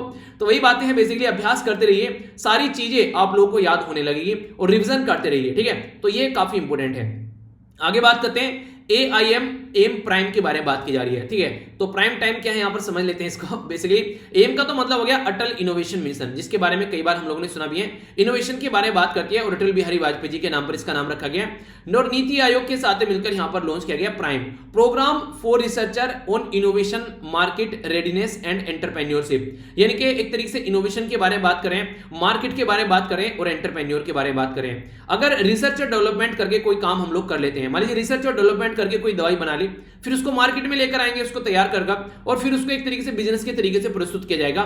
जैसे सीरम इंस्टीट्यूट ऑफ इंडिया जो है वो काफी शानदार प्रॉफिटेबल इंस्टीट्यूट हमारी कंट्री में काफी लार्ज स्केल पर दवाइयां बेच रहा है। ठीक है, तो उस तरीके से आप लोग अंडरस्टैंड कर सकते हैं। बेसिकली अटल इनोवेशन जो मिशन है, ये गवर्नमेंट का एक फ्लैगशिप प्रोग्राम है, जो कि प्रमोट करता है हमारी कंट्री में कि इनोवेशन हो और एंटरप्रेन्योरशिप बने, लोग जॉब लेने वाले नहीं जॉब देने वाले बने, जॉब सीकर नहीं जॉब गिवर बने। तो उसके बारे में बात की जाती है, तो उसी के चलते यहां पर ये फोकस किया जाता है। इसी के साथ में अगर आगे बात करूं, एक नया प्रोग्राम यहां पर देखने को मिल रहा है और पॉलिसीज, जिसके चलते डिफरेंट सेक्टर ऑफ इकोनॉमी को सपोर्ट प्रोवाइड करा जा रही है। प्लेटफॉर्म रहेगा, कोलैबोरेट करेंगे सब आकर, और प्रमोट करेंगे यहां पर बेसिकली डीप टेक्नोलॉजी। ठीक है, प्रमोट करेंगे साइंस को, ताकि अच्छे लेवल पर चीजें लेकर हम लोग चल सकें, ट्रेनिंग की जा सके, गाइडलाइंस किया जा सके। अभी 12 महीने तक का प्रोग्राम ये लेकर चल रहे हैं कि चीजों को कैसे लेकर चलना है। तो एम क्या है इसका? एम तो यही है यार, एक तरीके से हमारी कंट्री में कि एडवांसमेंट किया जा सके, कंट्रीब्यूशन और अच्छे लेवल पर देखने को मिले, जो भी रोल है इनोवेशन के फील्ड में। और इसमें हमारी कंट्री की रैंक बढ़ी भी है पिछले कुछ टाइम में। पहले हमारी रैंक यहां पर ग्लोबल इनोवेशन एक इंडेक्स है, जिसमें याद रखिएगा 2015 में रैंक हमारी 81 थी, अब अभी 2020 में 48 रैंक हो गई है। तो यानी कि ग्लोबल इनोवेशन जो इंडेक्स है उसमें हमारी रैंक बढ़ी है, यानी कि रिसर्च एंड डेवलपमेंट हमारी कंट्री में बढ़ा है। तो ये एक अच्छी बात आप लोग बोल सकते हैं कि रिसर्च एंड डेवलपमेंट पर हम लोग खर्चा कर रहे हैं। ये कोलैबोरेशन किसका है? Bill and Melinda Gates foundation, जो काफी इंपॉर्टेंट काम करती है, खासकर ये इंप्लीमेंट किया जा रहा है यहाँ पर वेंचर सेंटर, जो कि एक नॉन प्रॉफिट टेक्नोलॉजी बिजनेस हमारी कंट्री में होस्ट की जा रही है। Council of scientific and industrial जो रिसर्च है, और नेशनल केमिकल लेबोरेटरी है, तो इनके द्वारा मिलकर इसको होस्ट किया जा रहा है। बेनिफिशियरी कौन होने वाला है यहाँ पर? बेसिकली जो डेवलपमेंट करेंगे, डेवलपर करेंगे, अर्ली स्टेज में अगर कोई स्टार्टअप स्टार्ट हो रहा है, कोई साइंटिस्ट या इंजीनियर कोई जो इस तरीके से कोई काम करे, तो उसके बेस पर आप लोगों को चीजें देखने को मिलेगी। तो ये बेसिक चीजें जिसके बारे में आप लोग आइडिया रख सकते हैं। ठीक है, तो हल्का सा आइडिया रखिएगा इसके बारे में, आगे फिर हम लोग डिस्कस कर लेंगे। ओके, तो बेसिक इंफॉर्मेशन है, याद रखिएगा। आइए अब चलते हैं नेक्स्ट न्यूज की ओर। ये भी काफी प्यारी न्यूज है, यहाँ पर जो एक स्टेट न्यूज है यहाँ पर, और ये जो न्यूज निकल कर आ रही है ये यहाँ पर देखने को मिल रही है उड़ीसा से। ठीक है, तो ये भी एक और उड़ीसा से न्यूज आप लोगों के सामने। एक सर्टिफिकेट होता है यार, अगर कोई भी जैसे आप लोग समुद्र के किनारे जाएंगे, ओशन के किनारे, तो आप लोगों को देखने को मिलेगा यहाँ पर उनको कितना साफ सुथरा हम लोग रख पा रहे हैं। तो उसके लिए एक तरीके का सर्टिफिकेट दिया जाता है, इसको बोलते हैं ब्लू फ्लैग सर्टिफिकेट। तो ये सर्टिफिकेट ये बताता है कि कितने साफ सुथरे बीच है हमारी कंट्री के अंदर, या फिर ऑल ओवर वर्ल्ड में। ऐसा नहीं कि हमारी कंट्री का ये ऑल ओवर वर्ल्ड में दिया जाता है। तो उड़ीसा के द्वारा अभी यहाँ पर प्लान किया गया कि ब्लू फ्लैग सर्टिफिकेशन फॉर 5 बीच। ठीक है, तो इसके बारे में बात की जा रही है कि इनके लिए फ्लैग जो ब्लू फ्लैग सर्टिफिकेट लिया जाए। पर लेकिन जो उड़ीसा के अंदर जो मछुआरे हैं वो इसको अपोज कर रहे हैं, क्योंकि अगर यहाँ पर ब्लू फ्लैग सर्टिफिकेट मिल गया तो इसको प्रॉपर वे में साफ सुथरा रखना पड़ेगा। कोई भी गंदगी आप लोग नहीं फैला सकते, यहाँ पर कोई भी उल्टी सीधी हरकतें नहीं यहाँ पर देखने को मिलेगी। यानी कि एक तरीके का आप लोग बोलते हैं ना कि किसी इंसान के ऊपर अगर कोई मौज मस्ती वाला इंसान है, जिसको टाइम से कोई मतलब नहीं है, सुबह पता नहीं किस टाइम उठ रहा है, कोई एक्सरसाइज नहीं कर रहा है, या फिर जिंदगी बड़ी उल्टी सीधी चल रही है, उस इंसान को अगर आप लोग बोल दो कि सुबह टाइम पे उठना है, ठीक है, उठने के बाद में आप लोगों को फ्रेश होकर रनिंग करनी है, ठीक है, उसको बोले एक डिसिप्लिन लाइफ जीने के लिए, उसको ऐसा लगेगा यार कहां बांध दिया है लाकर। ठीक है, तो वही वाली चीज देखने को मिलती है। तो उसी के तरीके से इनके द्वारा भी यहाँ पर ये बातें की जा रही है। तो उड़ीसा के द्वारा प्लान किया गया डेवलपमेंट के लिए 5 मोर जो बीच है यहाँ पर ये, तो उसके चलते इनके द्वारा ऑलरेडी पूरी जो गोल्डन बीच है 2020 में उसको सर्टिफिकेट मिला है यहाँ पर ये। और जो फिशरमैन है वो अपोज क्यों कर रहे हैं? बेसिकली एक तो बोल रहे हैं कि प्रपोज किया जा रहा है लैंड फॉर द सर्टिफिकेशन की यूज किया जाए फिशरमैन के द्वारा, जो basically anchor to their boat. होता क्या है, बीच पर जो लेकर आते हैं वो नहीं है, तो बोट को रोकने के लिए, थामने के लिए, वहां पर सामान उतारने के लिए, तो बेसिकली एंकर वगैरह यूज किए हैं। तो एक तो उसके बारे में बात की जा रही है, उसको लेकर बात करें। दूसरा, protection of the livelihood should be ensure, यानी कि जो लोग वहां पर उस एरिया में रहते हैं उनका जो लाइवलीहुड है, उनका जो काम धंधा है, उसको इंश्योर किया जाए ताकि उनकी जिंदगी चलती रहे। Reopening a new fishing jetty, ठीक है। तो एक जो प्लेटफॉर्म नहीं होता है बेसिकली जहां पर जाकर कई सारी आप लोगों को सर्च करिएगा जाकर, मैंने पिक्चर नहीं डाली, इसकी पिक्चर डालनी भूल गया, आप लोग देखिए फिशिंग जेटी, ठीक है, तो आप लोग समझ पाएंगे उसको। कोई भी शब्द अगर समझ में नहीं आता है ना तो सीधा सीधा गूगल में जाओ और गूगल में जाकर जो इमेज वाला सेक्शन है वहां पर आप लोग देखो, तो कोई भी डाउट आप लोगों को नहीं देखने को मिलेगा। जैसे मैं सर्च कर आप लोगों को यहां पर दिखाता हूं, गूगल में जाओ और आप लोगों ने यहां पर डालकर इस तरीके से आप लोगों ने जाकर यहां पर डाला, ठीक है। तो यहां पर जाकर अब आप लोग इसको सर्च करेंगे तो आप लोग यहां पर देखेगा आप लोगों ने इसको सर्च किया ऐसे, तो जैसे ही सर्च करेंगे तो यहां पर कई सारे ऑप्शन खुलकर आप लोगों के सामने आ जाएंगे। तो इमेज में जाकर आप लोग देखेगा तो ये आप लोग को देखने को मिलेगा इस तरीके से, ठीक है।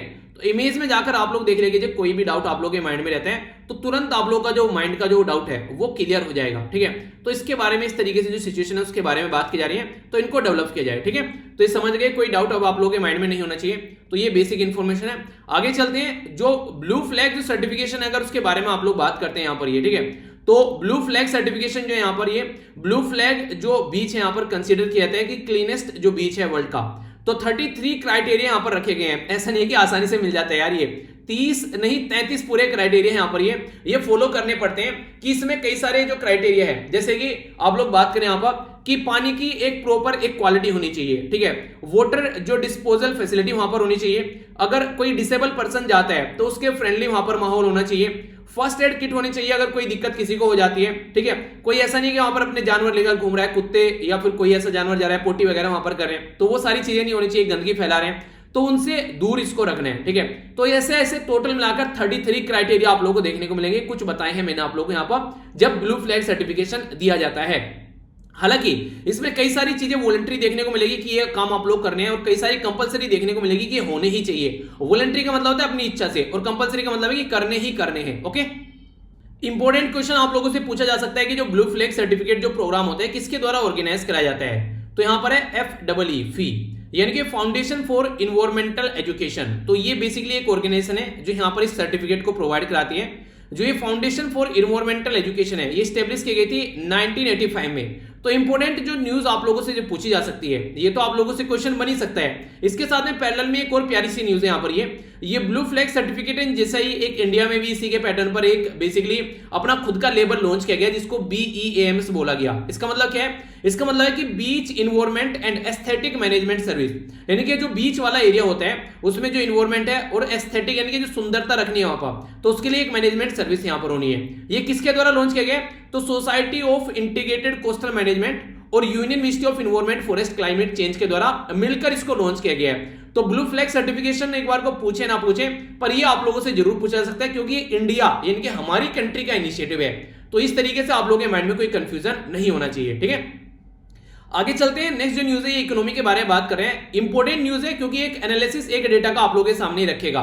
देखिए कई बार यूपीएससी आप लोगों से ऐसे क्वेश्चन पूछती है, कई बार आप लोग कंफ्यूजन में आ जाते हैं। जैसे वो आप लोगों से ये नहीं पूछेगा कि एक साल में हमारी कंट्री में क्या ग्रोथ हुई, दूसरे साल में क्या डिक्रीज हुआ, वो आप लोगों से 5 साल का पूछ लेते हैं कई बार, या फिर 6 साल का, या फिर एक डिकेड यानी कि 10 साल में कोई पर्टिकुलर ट्रेंड क्या सा रहा किसी पर्टिकुलर एरिया में, यानी कि एग्रीकल्चर का ग्रोथ पिछले 10 सालों में क्या रहा, ठीक है, पूछ लेंगे, ठीक है, इस पर्टिकुलर सेक्टर का ग्रोथ कैसा रहा। तो इसी के बारे में बात करेंगे, क्रूड ऑयल और जो नेचुरल गैस प्रोडक्शन के बारे में। तो अकॉर्डिंग टू लेटेस्ट जो गवर्नमेंट जो डेटा है उसके बारे में बात करें तो इंडिया क्रूड ऑयल जो प्रोडक्शन है और नेचुरल गैस है उसके बारे में अगर बात करें तो रिसेंटली अभी यहाँ पर क्रूड ऑयल नेचुरल गैस जो है यहाँ पर ये इसका प्रोडक्शन हमारी कंट्री में डिक्रीज हो गया है, और ये ऐसे नहीं डिक्रीज हो रहा है, ये इंपॉर्टेंट लाइन है जो मैंने आप लोगों को बोली। इंडिया में क्रूड ऑयल और नेचुरल गैस का जो प्रोडक्शन है वो कंटिन्यूअसली डिक्रीज हो रहा है कंसिस्टेंटली 2011-12 से लेकर, यानी कि घटता हुआ जा रहा है। अब इतना घटता हुआ जा रहा है तो कोई ना कोई रीजन होगा। जी हाँ, कोई ना कोई नहीं, कई सारे रीजन है, उनके ऊपर नजर डालेंगे। पर लेकिन पहले बताया क्रूड ऑयल के बारे में। तो कच्चा तेल जिसको बोलते हैं ना आप लोग, क्रूड ऑयल लेकर आ गए बाहर से, उसमें से डीजल निकाल रहे हैं, पेट्रोल निकाल रहे हैं, मिट्टी का तेल निकाल रहे हैं, ग्लिसरीन निकाल रहे हैं, बहुत सारी चीजें निकाली जाती है। तो ये डिक्लाइन होता है यहाँ पर बेसिकली 5.2%। अगर बात करें पब्लिक प्राइवेट जो प्रोडक्शन यहाँ पर देखने को मिलता है, पहले 32.17 मिलियन टन देखने को मिलता था, अभी 30 पर आ गया। तो ये कंडीशन देखने को मिल रही है 2019-20 से लेकर 2020-21 के साथ में कंपेयर करते हैं। दूसरी बात की जा रही है नेचुरल गैस प्रोडक्शन के बारे में, तो डिक्लाइन हो गई है 8.1%। पहले यहां पर 31.18 बिलियन क्यूबिक पर मीटर के देखने को मिलती थी, अब यहां पर 28 हो गई है 2019-20 के कंपेयर में 20-21 को जब आप लोग कंपेयर करते हैं। यानी कि गैस का भी प्रोडक्शन घटा है और क्रूड ऑयल यानी कि कच्चे तेल का भी प्रोडक्शन घटा है। तो इसी के साथ में अगर बात करें रीजन क्या है, तो कई सारे रीजन यहां पर बताए गए हैं। सबसे बड़ा रीजन तो ये है कि देखिए पुरानी चीजें, पुराने ढर्रे फॉलो किए जा रहे हैं, इसके चलते प्रॉब्लम देखने को मिल रही है। एजिंग वेल्स यानी कि जो एक तरीके से जो कुएं होते थे जिसमें से गैस या फिर क्रूड ऑयल निकाला जाता है, हमने सुना कि तेल के कुएं, तो उनमें से जो तेल के कुएं में से जो तेल निकाला जा रहा है उनकी एज हो चुकी है, और जो अब यहां पर जो निकालने का जो प्रोसीजर है वो और नीचे चली गई, तो अच्छी टेक्नोलॉजी चाहिए यहां पर, तो हम लोग पुराना ही पैटर्न फॉलो कर रहे हैं। ठीक है, तो बोला जा रहा है कि अब यहां पर जो गैस है, ऑयल है, एक कुआं आप लोगों ने खोदा, उसमें चलिए आराम से आप लोगों को मिल जा रही है, अब और नीचे पहुंच गई है, तो आप लोगों को टेक्नोलॉजी आप लोगों को दूसरी लेकर आनी पड़ेगी। अल्ट्रा डीप वाटर फील्ड में जाकर आप लोग काम करना पड़ेगा, तो और ज्यादा डिफिकल्ट हो गया उसको निकालना, पर लेकिन टेक्नोलॉजी अपग्रेड नहीं कर रहे हैं। ठीक है, ये बिल्कुल टाइम के हिसाब से नहीं चल रहे हैं। ठीक है, एक टाइम पर था कोडेक का कैमरा आप लोगों को देखने को मिलता था, जो रील आती थी उसमें डलती थी। ठीक है, कई बार तो ऐसा हुआ है, वो कैमरा था मेरे पास में भी, तो उसमें जो रील डालते थे ना, तो वो जो रील थी वो कई बार रोशनी में आ जाती थी, तो फोटो नहीं आते थे उसमें। स्टार्टिंग में जब पहली बार तो चीजों का ज्यादा पता नहीं था। ठीक है, एक दोस्त के पास था तो ऐसी हरकत देखने को मिली, फिर आगे चल के लिया तो कई सारी ऐसी प्रॉब्लम निकल कर आती थी कई बार कि स्टार्टिंग के 1-2 फोटो तो उसमें खराब हो ही जाते थे। ठीक है, तो ये सिचुएशन आप लोग समझ सकते हैं। तो वो उन्होंने क्या किया, उन्होंने टाइम के साथ में चेंज नहीं किया, लोग डिजिटल पर आ गए, पर लेकिन वो रियल पर ही चल रहे हैं, तो कोडेक पीछे छूटता चला गया। तो इस तरीके से जैसे अगर बात करें, जैसे एंड्रॉइड आता है, ठीक है, तो नोकिया वालों ने एंड्रॉइड को इंप्लीमेंट नहीं किया, तो इसके चलते नोकिया वाले पीछे छूटते चले गए। तो टाइम के हिसाब से चेंज करना चाहिए, तो एक तरीके से तो आप लोग सही डायरेक्शन में चलोगे, पर लेकिन पता चला दुनिया आगे चल रही है और आप लोग चेंज नहीं कर रहे हो उसके हिसाब से, तो पीछे छूट जाओगे। तो वही चीजें हैं कि टेक्नोलॉजी नई नई आ गई है, तेल निकालने की हम लोग नहीं यूज कर रहे हैं, तो पीछे छूटते जा रहे हैं। तो क्रूड ऑयल प्रोडक्शन जो है वो डोमिनेटेड किया था हमारी कंट्री में 2 मेजर स्टेट ओन कंपनी, एक तो है ओएनजीसी और दूसरा है ऑयल इंडिया।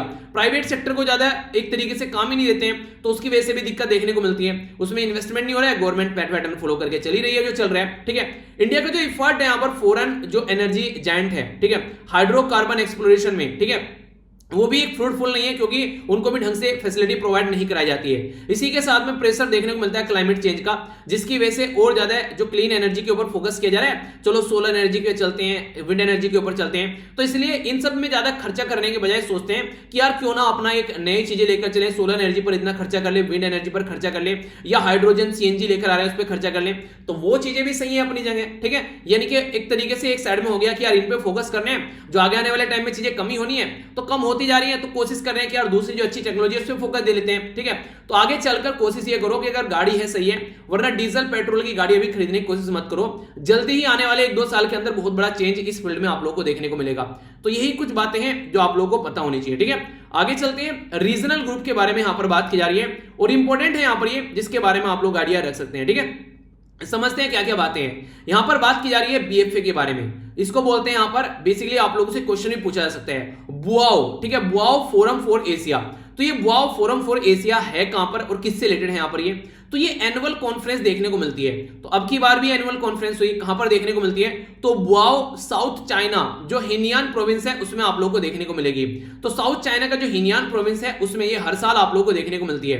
तो 20th एनिवर्सरी इसकी अभी यहां पर सेलिब्रेट की जा रही है। ये बेसिकली है क्या, आप लोगों को अगर थोड़ा सा उदाहरण मैं देकर चलूं यहां पर, जिस तरीके से आप लोगों ने वर्ल्ड इकोनॉमिक फोरम का नाम सुना है, ये ऑल ओवर वर्ल्ड में इकोनॉमिक कंडीशन कैसी है उसके बारे में बात करती है, और ये हर साल एक ही जगह होती है जिसका नाम है दावोस, कैलिस्ट्रा, स्विट्जरलैंड के अंदर में, दावोस के नाम से इसको जाना जाता है। तो इसी तरीके से ये जो मीटिंग होती है चाइना के अंदर, इसको ईस्ट ऑफ, यहां पर दावोस ऑफ द ईस्ट बोला जाता है, यानी कि जो ईस्ट वर्ल्ड है यहां पर, यानी कि ईस्टर्न साइड है, उसका दावोस बोला जाता है, क्योंकि स्विट्जरलैंड तो वेस्ट में हो गया। अगर मैप में आप लोग देखेंगे तो और अच्छे से आप लोग इसको समझ पाएंगे।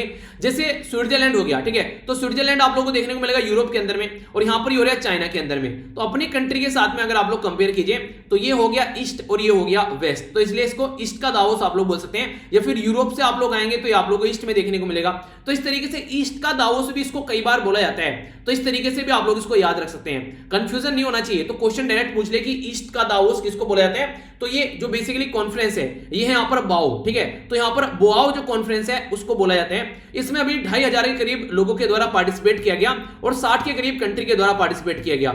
इस मीटिंग के बारे में बात करें तो यहां पर ये जो थीम है इसकी ये काफी इंपॉर्टेंट है, ए वर्ल्ड इन चेंज, यानी कि जो वर्ल्ड है वो चेंज हो रहा है कोविड-19 के चलते, तो हम लोग को हाथ मिलाने चाहिए और स्ट्रेंथ करना चाहिए, ताकतवर बनाना चाहिए ग्लोबल गवर्नेंस को। इसी के साथ में एडवांस करना है बेल्ट एंड रोड जो इनिशिएटिव है बेसिकली, तो रोड कोऑपरेशन भी यहां पर करके चलनी है। तो चाइना का जो बेल्ट एंड रोड इनिशिएटिव है जिसका इंडिया पार्ट भी नहीं है, उसको एक तरीके से स्ट्रॉन्ग करने की बात की जा रही है। मेन एजेंडा क्या है कि म्यूचुअल अंडरस्टैंडिंग बढ़नी है पोस्ट पेंडेमिक, कैसे यानी कि कोविड-19 के बाद में कैसे चीजों को लेकर चलना है, कैसे एक तरीके से ओवरऑल सोशियो इकोनॉमिक डेवलपमेंट करना है, इफेक्टिव ग्लोबल गवर्नेंस हम लोग को लेकर चलनी है, यानी कि जो भी दिक्कत कोविड-19 के खत्म होने के बाद में निकलकर सामने आएगी उनको कैसे कम करना है उसके बारे में बात करते हैं। एनुअल रिपोर्ट जो है यहाँ पर एशियन इकोनॉमी की वो यहाँ पर प्रस्तुत की जाती है, ये बेसिकली रिलीज की जाती है ओकेजन पर, जो हाईलाइट करती है क्या क्या इंपॉर्टेंस है एशिया में, क्या चीजों पर फोकस देकर चलना है, तो क्या क्या पेंडेमिक के चलते प्रॉब्लम है उसका क्या सोल्यूशन निकालना है। तो इनके हिसाब से अगर बात करें एशिया के अंदर जो परचेजिंग पावर प्रायोरिटी है, एशिया के अंदर अगर शेयर की बात करें तो यहां पर आप लोगों को 47.3% आप लोगों को बेसिकली देखने को मिलेगा, जो कि 0.9% बढ़ गया है। यानी कि हमारी कंट्री जो है खासकर एशिया में, चाइना भी एशिया में हो गया, तो वर्ल्ड की सबसे बड़ी जो दो पॉपुलस कंट्री है चाइना और इंडिया, वो एशिया के अंदर में है। तो एशिया में खुद ही हम लोग प्रोडक्ट बनाए और हमारी ही जनता खरीदे यहाँ पर, तो उस तरीके से आप लोग अंडरस्टैंड कर सकते हैं। तो यहाँ पर जो बेसिकली परचेजिंग पावर प्रायोरिटी यानी कि जो खरीदने की क्षमता है लोगों की वो बढ़ गई है एशिया के ही अंदर, तो इकोनॉमिक इंटीग्रेशन एशिया का देखने को मिल रहा है, तो इसकी वजह से यहाँ पर ये काम किया जा रहा है। इसी के साथ में एक ऑर्गेनाइजेशन है जिसका नाम है रीजनल कॉम्प्रिहेंसिव इकोनॉमिक पार्टनरशिप, ये जिसको रिकैप के नाम से भी आप लोग जानते हैं। आसियान की 10 कंट्री और इसी के साथ में 5 अलग कंट्री है, हालांकि ये 6 थी पर लेकिन इंडिया ने पार्टिसिपेट करने से मना कर दिया, तो 5 कंट्री और आ गई। 5 कंट्री कौन सी है? ये जापान, साउथ कोरिया, ऑस्ट्रेलिया और न्यूजीलैंड, और एक है चाइना। इंडिया बाहर निकल गया, तो ये भी यहां पर काफी अच्छा काम कर रही है, इनका मानना ये है, जिसके चलते एशिया के अंदर इंटीग्रेशन बढ़ रहा है। तो जो बाओ जो फोरम है फॉर एशिया, ये 2001 में इसको स्टार्ट किया गया था 26 मेंबर के द्वारा, ठीक है। इंपॉर्टेंट बात यह है कि इंडिया भी इसका पार्ट है, तो कंफ्यूज मत होना, इंडिया भी इसका पार्ट है, ठीक है। एनुअल कॉन्फ्रेंस होती है चाइना के अंदर, जो हेन्यान जो प्रोविंस है चाइना की, वहीं पर ही रेगुलर बेसिस पर देखने को मिलती है, बिल्कुल ऐसे ही जैसे वर्ल्ड इकोनॉमिक फोरम आप लोगों को दावोस स्विट्जरलैंड में देखने को मिलती है, इसलिए इसको दावोस ऑफ द ईस्ट भी बोला जाता है। तो बेसिक इंफॉर्मेशन है, काफी प्यारी न्यूज है, क्वेश्चन आप लोगों से बन जाते हैं कई बार, तो कोई कंफ्यूजन माइंड में नहीं होना चाहिए, ठीक है। तो इसके बारे में हम लोगों ने बात कर ली। यार ये वाली जो न्यूज है ना, ये वाली न्यूज सुनकर आप लोग के चक्षु खुलेंगे, चक्षु मतलब आप लोग की थोड़ी बुद्धि खुलेगी। नॉर्मली किस चीज को आप लोग कैसे देखते हैं उसको देखने का नजरिया चेंज होगा। ये बात की जा रही है जेंडर बायस और इंक्लूजन के बारे में। जेंडर बायस यानी कि महिलाओं को किस तरीके से सोसाइटी में देखा जाता है, उसके बारे में किस तरीके से हम लोग लेकर चल रहे हैं और कैसे उनको इंक्लूड करके चलना है। तो ये रिपोर्ट प्रस्तुत की जाती है, जिसके बारे में याद रखिएगा। टाइटल है gender bias and inclusion in advertising in India. तो यहां पर ये यूनाइटेड नेशन जो चिल्ड्रंस फंड है, और यहां पर Geena basically Davis institute on gender in media, ये है, इनके द्वारा मिलकर ये रिपोर्ट तैयार की गई, जिसका नाम है gender bias and inclusion in advertising in India. तो इसके बारे में आप लोग क्या याद रखना है, इसके बारे में क्या क्या बातें बोली जा रही है। तो हमारी कंट्री में जो एडवर्टीजमेंट आप लोग देखने को मिलते हैं ना, दुनिया भर के, कोई आरओ का एडवर्टीजमेंट आ रहा है, कोई फेयर एंड लवली का आ रहा है, कोई दूसरी किसी क्रीम का एडवर्टीजमेंट आ रहा है, तो उसको एक एनालिसिस जब आप लोग करेंगे तो उसमें कई सारे फैक्ट सामने निकल कर आएंगे। पहला बोला कि इंडिया में जो एड्स हैं, जो एडवर्टीजमेंट आते हैं, उसमें आप लोग को देखने को मिलेगा कि जो गर्ल्स हैं, जो औरतें हैं, उनको इंफीरियर दिखाने की कोशिश की जाती है, ठीक है, उनको अलग तरीके से दिखाने की कोशिश की जाती है, कि स्टीरियोटाइप उनके खिलाफ आप लोग को देखने को मिलेगा। ये एक नॉन प्रॉफिट रिसर्च ऑर्गेनाइजेशन है, जिसके द्वारा ये सारी बातें बताएगी कि इंडिया में मीडिया के थ्रू कैसे वुमेन को दिखाया जाता है। तो क्या क्या बातें इनके द्वारा बोली गई है। पहले बोला गया कि जो लड़कियां हैं या फिर जो वुमेन है, उनका जो एक तरीके से जो प्रेजेंस है एडवर्टाइजमेंट के अंदर में, वो मोस्टली आप लोगों को देखने को मिलेगा कि उनका जो वुमेन का जो जेंडर डोमेस्टिक जो रोल है, खासकर जो डोमेस्टिक किस तरीके से प्रोडक्ट बेच रही है या फिर ब्यूटी प्रोडक्ट बेच रही है, तो उनको एक तरीके से उन्हें कि सजावट की चीज जो होती है उसकी तरीके से दिखाने की कोशिश करते हैं, ठीक है। पहला तो ये बोला गया है। दूसरा जो बोला गया है कि जो मेल डोमिनेटेड सोसाइटी है, ठीक है, तो वो दिखाने की कोशिश की जाती है, जो मैन है वो डोमेस्टिक वर्क करता हुआ नहीं दिखाएगा, वो बाहर के पेड वर्क करता है। जो वुमेन है उसको देखा जाता है कि वो घर के काम करती नजर आती है, तो ऐसे दिखाया जाता है कि नॉर्मली ये नहीं दिखाया जाएगा कि वुमेन भी बाहर काम करने जा रही है। तो इस तरीके से काफी लार्ज स्केल पर ये देखने को मिलेगा। दूसरा जो मेल कैरेक्टर है वो फ्यूचर के सारे डिसीजन लेता हुआ नजर आएगा कि फ्यूचर में क्या करना है, ऐसा होना चाहिए, वैसा होना चाहिए। जो फीमेल कैरेक्टर है वो ओनली 4.8% के करीब ऐसे डिसीजन लेती है, और जो मेल कैरेक्टर वो 7.3% के करीब ऐसे डिसीजन लेता है। बाकी हाउस होल्ड के जो डिसीजन है वो महिला ज्यादा लेती है, ठीक है, तो उसके बारे में बात की जा रही है। इसी के चलते फीमेल कैरेक्टर को यहां पर अभी एक ब्यूटी प्रोडक्ट की तरीके से दिखाया जाता है कि स्किन जो है वो क्लियर है, जैसे फेयर एंड लवली का ये काली लड़की है, तो ये गोरी लड़की है, तो एक तरीके से लड़कियों के अंदर भी इनफीरियर इंफीरियरिटी कॉम्प्लेक्स आ जाता है अगर उनकी जो एक तरीके से जो कलर है वो फेयर नहीं है, ठीक है, या फिर थोड़ी मोटी अगर हो जाती हैं। तो इसके चलते जो लड़कियां, वो बहुत सारी जो लड़कियां हैं वो अपने आप को दूसरी लड़कियों के कंपेयर में अपने आप को थोड़ा सा अलग फील करने लगती हैं। एक तरीके से उन्हें कहते हैं कि बॉडी हेट्रेट या फिर सेम वाली फीलिंग आने लगती है। तो यानी कि लड़कियों को दिखाने की कोशिश की जाती है, जो गाने भी आते हैं कि बिल्कुल फिट फिगर, बिल्कुल नहीं है कि ये बिल्कुल है कि यार लड़की की जो एक तरीके से जो बॉडी शेप है वो बिल्कुल फिट होनी चाहिए। लड़के की फिगर के बारे में अगर बात करें तो लड़का थोड़ा मोटा भी होगा चल जाएगा, ठीक है, थोड़ा नाटा भी होगा चल जाएगा। आप लोगों ने देखा होगा जब शादी करने के लिए जाते हैं तो सबसे पहले पूछते हैं लड़की की हाइट कितनी है, ठीक है, तो उस पर पूरा फोकस रहता है कि लड़की की हाइट कम नहीं होनी चाहिए, ठीक है। तो वो सारी चीजें, लड़की ज्यादा मोटी तो नहीं है, ठीक है, वो सारी चीजें आप लोगों को देखने को मिलेगी। तो ये सारी चीजें, उसका कलर कैसा है, गोरा है ना, देखने में गोरे का मतलब सुंदर हो गया, ये माना जाता है सोसाइटी के अंदर में। अगर कोई काला है तो इसका मतलब वो सुंदर नहीं है। तो ये जो फालतू की चीज देखने को मिलती है, इसके बेसिकली ये आप लोगों को काफी ज्यादा सोसाइटी में नजर आएगा। यार कलर जो है, गोरा और काले से इंसान कैसे सुंदर हो सकता है? ऐसे तो एपीजे अब्दुल कलाम सर को बोलोगे सुंदर ही नहीं थे, पर लेकिन सोचो एक बार किस तरीके से उनके लिए सुंदरता मन से निकल कर आती है। क्योंकि इंसान के जो गुण होते हैं वो उसको सुंदर बनाते हैं, ना कि उसका फेस या फिर उसका काला और गोरा, उसकी हाइट या फिर मोटा और दुबला, वो उसको सुंदर नहीं बनाते हैं। उसके जो कर्म है वो सुंदर बनाते हैं, ठीक है। तो कर्म इंसान के सुंदर बनाते हैं, वो चीजें बताने की कोशिश की जा रही है। पर लेकिन हम लोग सेक्सुअल ओरिएंटेशन से देखते हैं कि बॉडी शेप कैसी है, ठीक है, उस तरीके से देखते हैं बेसिकली वुमेन को भी, जो कि गलत तरीके से देखा जाता है। फीमेल जो कैरेक्टर है यहां पर, ये 9 टाइम मोर बेसिकली लाइकली आप लोगों को देखने को मिलेगा, जो कि अट्रैक्शन के पॉइंट ऑफ से ज्यादा देखा जाता है एज कंपेयर टू मेल के। मैंने बताया ना कि मेल नाटा मोटा बोना टोना सब चल जाएगा, पर लेकिन फीमेल ऐसी नहीं चलेगी। उसको शादी नहीं करेगी, शादी के लिए दिक्कत आ जाएगी, दहेज देना पड़ेगा दुनिया भर का अगर उसकी शादी करनी है। तो थोड़ी हाइट कम रह जाती है लड़की की, थोड़ी अगर काली होगी तो उसके लिए दिक्कत देखने को मिलेगी। तो ये मेल डोमिनेटेड सोसाइटी में ये हरकतें आप लोगों को देखने को मिलती है। फीमेल कैरेक्टर के बारे में अगर बात की जाए तो इसी के बारे में बात की जाए, थिन है, मान यानी थोड़ी सी एक तरीके से वो थोड़ा सा एक उनके बॉडी में फैट ज्यादा नहीं होना चाहिए, तो प्रॉपर जो बॉडी शेप होनी चाहिए वो देखने को मिलती है, और वही दिखाई जाती है एडवर्टीजमेंट में भी, ठीक है। आप लोगों को देखने को मिलेगा, उसी चीज को सपोर्ट करते हैं कि हाँ बिल्कुल ऐसी बॉडी शेप रखनी है। तो वुमेन को एक प्रोडक्ट की तरीके से दिखाने की कोशिश की जाती है कई बार हमारी मेल डोमिनेटेड सोसाइटी में। तो ये बात इनके द्वारा बोली गई है। तो वुमेन इंपावरमेंट के बारे में कुछ लिखने के लिए आएगा ना, तो वहां पर इसको अगर मेंशन आप लोग कर दोगे तो भाई साहब गजब के नंबर आप लोग को मिलेंगे। तो ऐसी रिपोर्ट वहां पर मेंशन करो, लगेगा कि रियलिटी में आप लोग इसको सोच रहे हैं, समझ रहे हैं।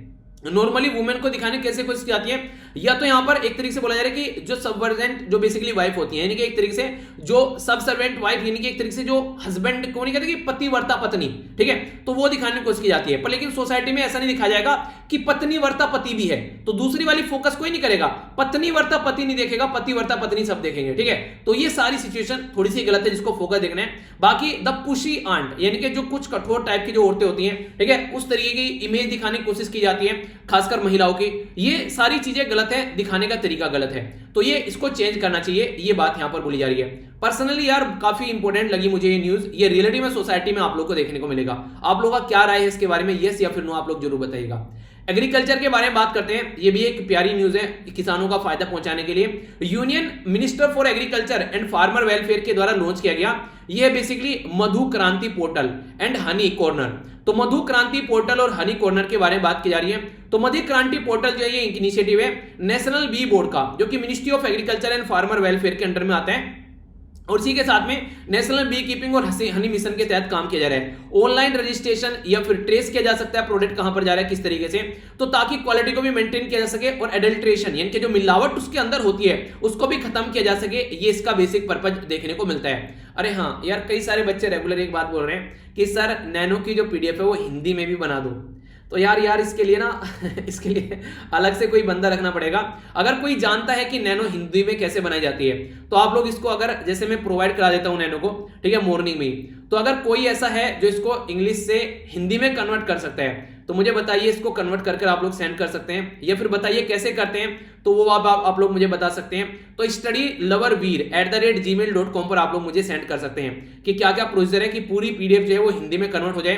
कोई ऐसा सॉफ्टवेयर आता है कि अगर ऐसा कुछ कर सके तो आप लोग मुझे बताइए। अगर कम टाइम लगता है, ज्यादा टाइम नहीं लगे, तो मैं खुद कर लूंगा, या फिर कोई कर सकता है तो उसको बताइए किस तरीके से की जाती है, मुझे प्रोसीजर बताइए ताकि ये चीजें कंप्लीट की जा सके। बहुत सारे रेगुलर ऐसे यार मेल देखने को मिलते हैं यार, चीजें जो मेरे से होती है ना, जो नेचुरली मैं जानता हूं वो मैं चेंज कर ही लेता हूँ। ये चीजें कई बार ऐसी होती है कि मैं मैसेज पढ़ने के बाद में, आप लोगों के मेल पढ़ने के बाद में चीजें जब इग्नोर करता हूँ ना, कई बार सोचता रहता हूँ उसके बारे में। मैंने कहा कई सारे बच्चे बोल रहे हैं इसको कैसे किया जाए, ठीक है। तो ये चीजें देखने को मिलती है। एमसीक्यू की वीडियो के बारे में कई सारे बच्चे बोल रहे हैं, देखिए उसके बारे में तो मैंने साफ साफ आप लोगों को बोल दिया, उसमें मुझे दुख भी नहीं होता है कि मैं लेके नहीं आ रहा हूँ, क्योंकि यार एक छोटी सी बात बोली जो आप लोगों ने बोला, मैंने बोला था ना कि 15 से 18,000 लोगों के द्वारा बोला गया कि वीडियो को मॉर्निंग में 4 बजे लेकर आओ, ठीक है। तो इतने लोग बोल रहे हैं मॉर्निंग में 4 बजे लेकर आओ और फिर उठ रहे हैं, मैंने बोला ओनली 5,000 उठ जाओ मॉर्निंग में, तो वो आप लोगों से पूरा नहीं हुआ। तो उसमें तो मेरी कोई गलती नहीं है यार, मतलब आधे क्या 1/4 बोल रहा हूं जितना आप लोगों ने बोला था कि मॉर्निंग में लाइव जो है 5,000 आ जाइए, इतना मैंने बोला है ओनली। जो नॉर्मली आप लोग देखें यहाँ पर जो बच्चे उठ रहे हैं वो तो रेगुलर उठ ही रहे हैं, उनको तो लग रहा है कि अच्छा कर रहे हैं काम वो। तो जो 15,000 20,000 बोल रहे थे कि मॉर्निंग में नैनो लेकर आओ, और उसमें से 5,000 भी मॉर्निंग में नहीं उठ रहे हैं, तो वो मेरी कोई गलती नहीं है, ठीक है। उसको मैं अपनी गलती नहीं मानता हूं, और मैंने बोला भी ये लेकर नहीं आऊंगा तो नहीं आऊंगा, ठीक है। वो आप लोग कुछ ही मान लीजिए, क्योंकि यार एक चीज होती है कि फिर उसको मैं लेकर आऊं, पता चला उसको 1-1.5 लोग देख रहे हैं, ठीक है। उसमें मेहनत इतनी लगनी है, उसको क्वेश्चन फ्रेम करना है, फिर उसको हिंदी में फ्रेम करना है, फिर उसको उस तरीके से सारा पूरा प्रोसीजर होता है। तो मेरे अलग से उसके लिए 3 से 4 घंटे मेरे लगेंगे, तो वो 3 से 4 घंटे ऑलरेडी मेरा पूरा टाइम इतना ऑक्यूपाई है, तो मुझे जैसे तैसे काम करना पड़ेगा। और हो सकता है उसके लिए मुझे अलग से कोई पर्सन भी रखना पड़े पीपीटी बनाने के लिए, कि मैंने कहा यार क्वेश्चन जो है उनको फ्रेम करो इस तरीके से, तो वो भी देखने को मिल सकता है। तो वो वाली चीज मैं तभी स्टार्ट करूंगा जब आप लोग को ये टारगेट कंप्लीट करेंगे, क्योंकि तभी वो चीजों को लेकर चलने का फायदा है।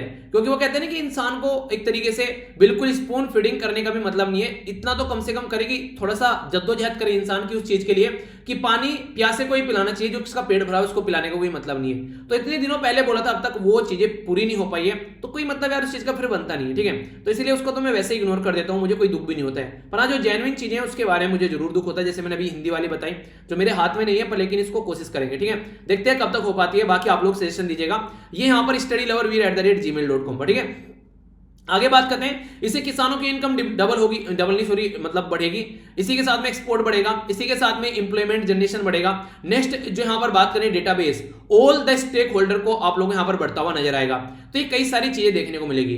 हनी कॉर्नर जो है ये एक तरीका स्पेशल स्पेस आप लोगों को देखने को मिलेगा, जो कि किस तरीके से हनी को सेल करना है उसके बारे में बात करेगा। नेशनल एग्रीकल्चर कोऑपरेटिव मार्केटिंग जो फेडरेशन ऑफ इंडिया है, जिसको NAFED बोलते हैं, वो यहां पर बेसिकली इसको फोकस देकर चलेगी। ये मल्टी स्टेट कोऑपरेटिव सोसाइटी है, जिसके अंदर बेसिकली रजिस्टर की गई है। 1958 में इसको बनाया गया था। ऑब्जेक्टिव यही है कि कैसे यहां पर मिलकर काम किया जा सकता है और किसानों को फायदा पहुंचाया जा सकता है। तो बेसिक इंफॉर्मेशन है, कोई कंफ्यूजन माइंड में नहीं होना चाहिए। आगे बढ़ते हैं नेक्स्ट न्यूज। ये छोटी सी न्यूज है, प्यारी सी न्यूज इन्वायरमेंट के बारे में, जो मैंने आप लोगों से पूछा था।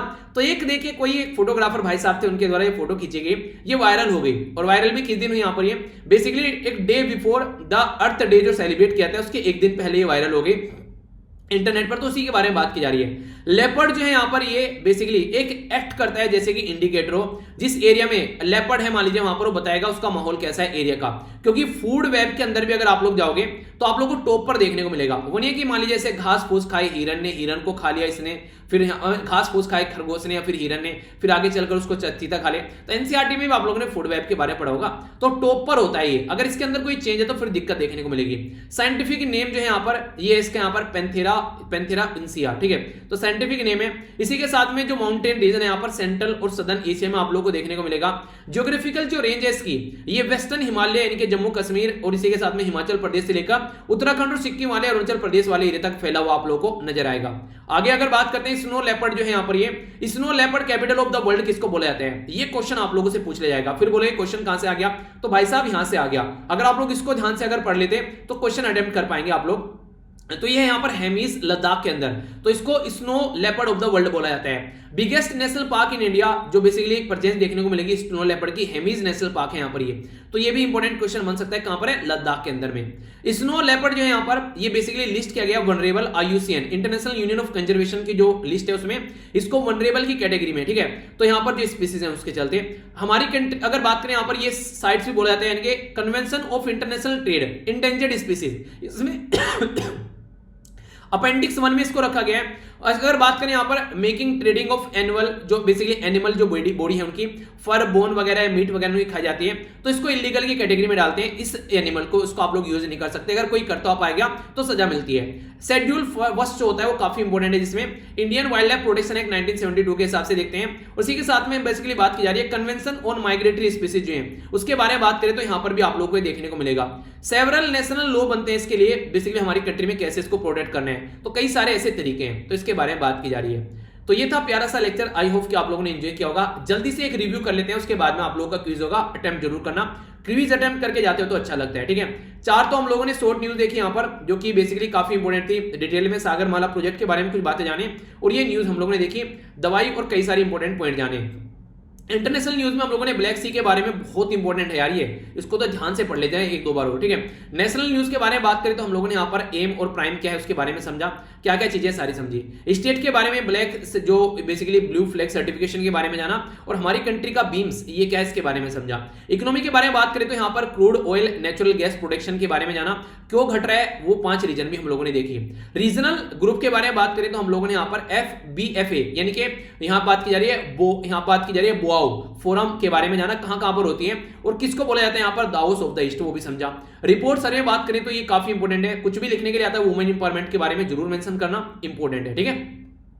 एग्रीकल्चर के बारे में बात करें तो हनी यानी कि शहद के बारे में बात की। शहद किस किस को पसंद है, मुझे बड़ा पसंद है, कई बार तो दूध में डालकर पी जाओ, उसको अच्छा लगता है, ठीक है। उसमें आप लोग गुड़ शक्कर चीनी वगैरह नहीं डालो, शहद डाल के पियो, हेल्थ के लिए काफी अच्छा रहता है। गर्म पानी मॉर्निंग में पीते हो, नींबू डालकर शहद पी लो, नॉर्मली भी शहद को आप लोग यूज कर सकते हैं, अच्छा रहता है। स्नो लेपर्ड के बारे में कुछ बातें हम लोगों ने जानी, ये था। और बाकी ये तो ये आप लोग अच्छे से पढ़ाई कीजिए, ये क्वेश्चन है, इनको आप लोग अटेम्प्ट कीजिए। बात की जा रही है किसके बारे में, बात की जा रही है यहाँ पर ब्लैक सी के बारे में, तो इसके बारे में आप लोग बताइए कि किसका मार्जिनल सी है। रोपेक्स के बारे में बात की जा रही है, ये हम लोगों ने देखा, बताइए।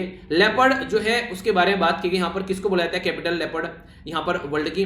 ब्लैक सी जो है किसको कनेक्ट करते हैं, यहाँ पर कौन सा हिस्ट्री है जो है यहाँ पर सी ऑफ एजोव को देखने को मिलता है। बीम्स की फुल फॉर्म क्या है यहाँ पर, ये BFA के यहाँ पर आप लोगों को देखने को मिलती है। थीम क्या है और किसको यहाँ पर दाउस ऑफ द ईस्ट बोला जाता है, ये बताना है। यूनाइट कौन सी एजेंसी यहाँ पर जो बेसिकली मिलकर काम कर रही है, जिनके द्वारा ये वुमेन के खिलाफ जो एडवर्टाइजमेंट है वो देखने को मिलता है, उसके बारे में बताइए। नेक्स्ट बात की जा रही है मधु क्रांति पोर्टल के बारे में, तो कौन सी मिनिस्ट्री के द्वारा इसको लॉन्च किया गया।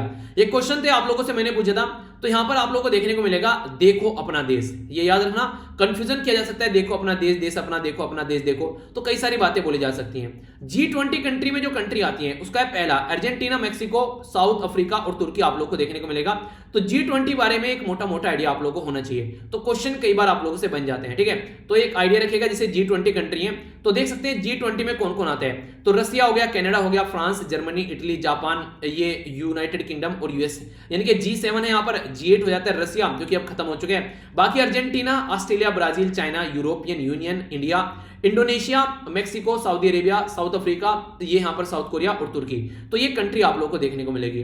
तो ये था आज का डिस्कशन, सारी PDF जाकर यहाँ से डाउनलोड कर लेना, और इसी के साथ में नेक्स्ट लेक्चर के साथ में मिलता हूँ आप लोगों को। तब तक अपना ध्यान रखिए, अपने परिवार का ध्यान रखिए, और फीडबैक देकर जरूर जाया कीजिए। अगर अच्छा लगता है वीडियो तो सही है, अच्छा नहीं लगता तो डिसलाइक करके कमेंट बॉक्स में बताना डिसलाइक क्यों किया है, ताकि इंप्रूव किया जा सके। मेरे साथ में अलग अलग मीडिया पर भी आप लोग कनेक्ट रह सकते हैं। तो नेक्स्ट लेक्चर में मिलता हूँ, बड़ों को नमस्ते, छोटों को प्यार, छोटी सी लाइफ एंजॉय करा, तब तक के लिए जय हिंद।